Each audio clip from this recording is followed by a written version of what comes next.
I recently curated a collection of the 25 best animated series for adults featuring cartoons that aren't quite suitable for children, such as Prime Video's Invincible, Netflix's Big Mouth, Hulu's Solar Opposites, Adult Swim's Rick and Morty, and of course, Beavis and Butthead, which you can watch now on Paramount+. My collection also includes a curation of cartoons adults loved as children, featuring some of the 60s, 70s, 80s, and 90s throwbacks we love. So today we decided to look back on some of those shows and ask, does it hold up? And I'm going to kick it off with one of my favorite shows from childhood, and that is the 1992 action series X-Men, which ran for 5 seasons and 76 episodes from 1992 to 1997. X-Men was a part of a golden era for the Fox network on Saturday mornings, which also included Batman the Animated Series, Bobby's World, Goosebumps, The Tick, Where on Earth is Carmen Sandiego, and of course, the Mighty Morphin Power Rangers. And whereas most kids were likely interested in the X-Men because of the comic books, it was actually this TV show that made me interested in comic books and the superhero genre at large. Everything about this show was great. The action, the voice performances, the storylines, which even included the Dark Phoenix saga, and also the overall characterization of these iconic heroes was just spot on. And Wolverine is obviously awesome, but I was particularly obsessed with Gambit and used to jump around my bedroom, chucking playing cards, imitating his signature attack. I had no idea you were going to react like that, Audrey. I loved Gambit. Carry on. I'm almost done. And every episode of X-Men is available on Disney+, so check it out. Audrey, Gambit?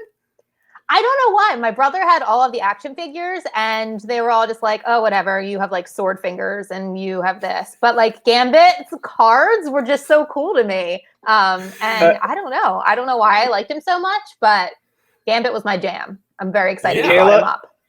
Kayla, should we pretend to like Gambit as well? Yeah, let's just smile and nod. I loved Gambit. He threw cards, apparently. Loved it. No, his power was that he could supercharge any item that he touched. So he carried spot on. Yeah, he could power up cards and toss them, and he also had like a staff that he would also power up. But I would just had this. Why would you need a staff cards. if you had cards? Exactly.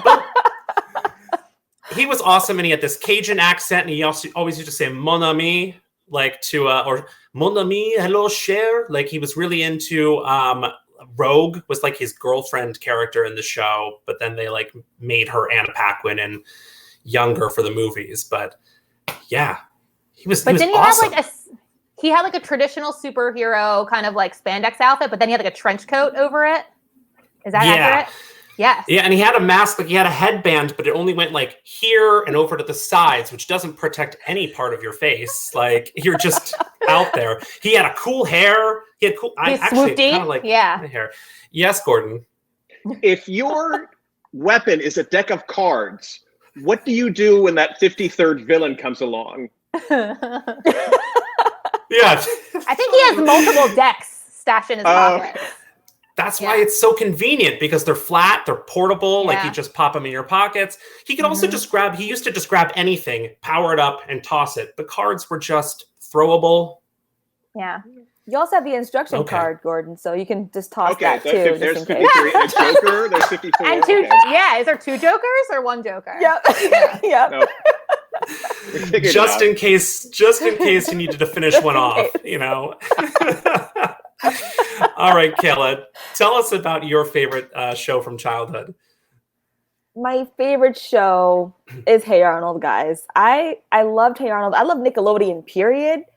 But something about Hey Arnold, I love that show so much. I feel like, and I recently, maybe not too recently, but I rewatched it maybe like 3 years ago, because it was on one of those streaming platforms. And I was like, this makes sense as an adult too. It makes sense. The lessons are still there. You know, all of the life lessons, all the strange things I didn't realize when I was a kid. And I was like, well, that's kind of strange. But I just love this show. It actually just turned 25. So it came out July 1996. So it's just hit its anniversary. So it's very timely. And I love this show. And it had a great theme song too. Great theme song. Yep. Fell in love with jazz from that minute on in the 4th grade.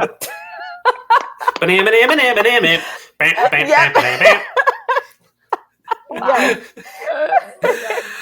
don't know his last name, but it's okay. His first name is what's important. So I never really watched Hey Arnold, but I know so much about it. Like, honestly, like I was not a regular watcher, but I know like I know Helga Pataki, I know Stoop Kid, I know obviously Arnold. Like I know like bits. I know that there was like an art. I think Helga had an Arnold shrine made out of like a watermelon. Like it's crazy. I know these things about the show, but didn't watch it.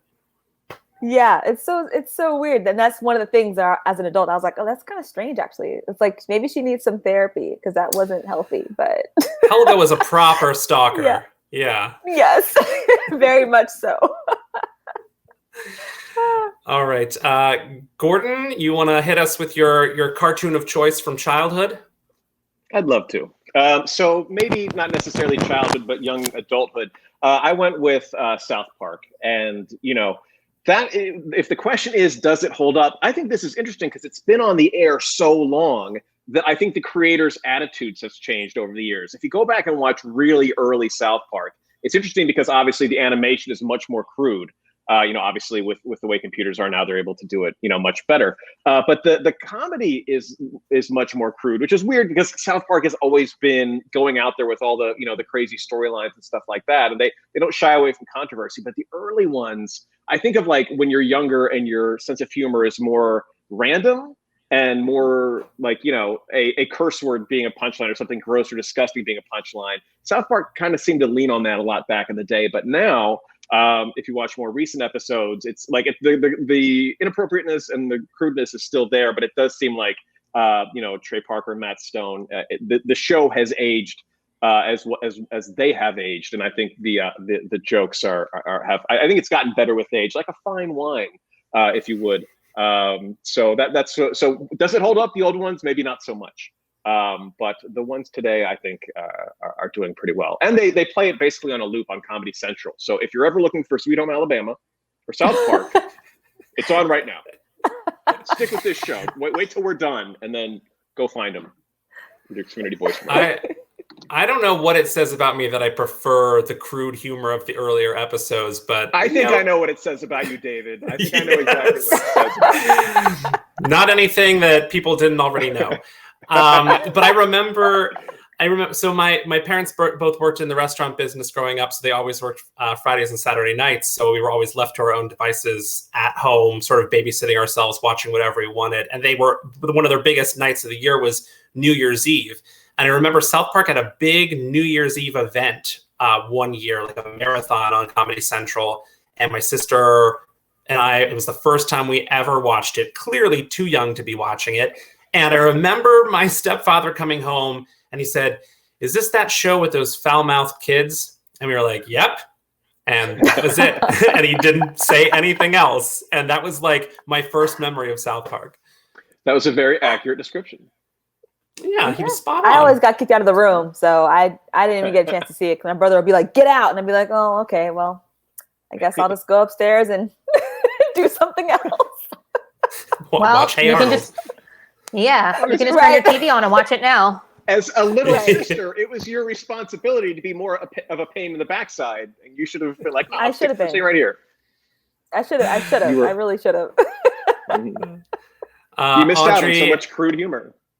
I know. See, I'll catch up. Yeah.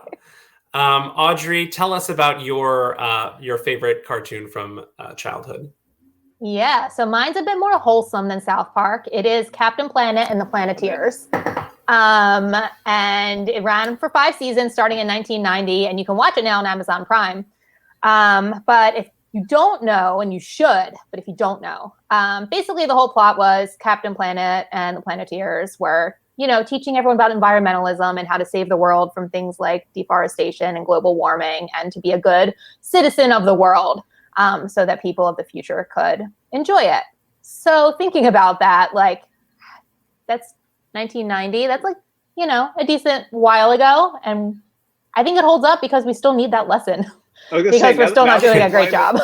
Now that the climate crisis is over, no. Does that show even make sense anymore?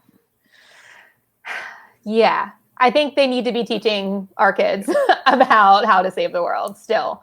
But it was interesting. Like, it was kind of ahead of their time, right? Like, if you think about it, all of the Planeteers were from like different continents. It was like a very diverse show, which was awesome.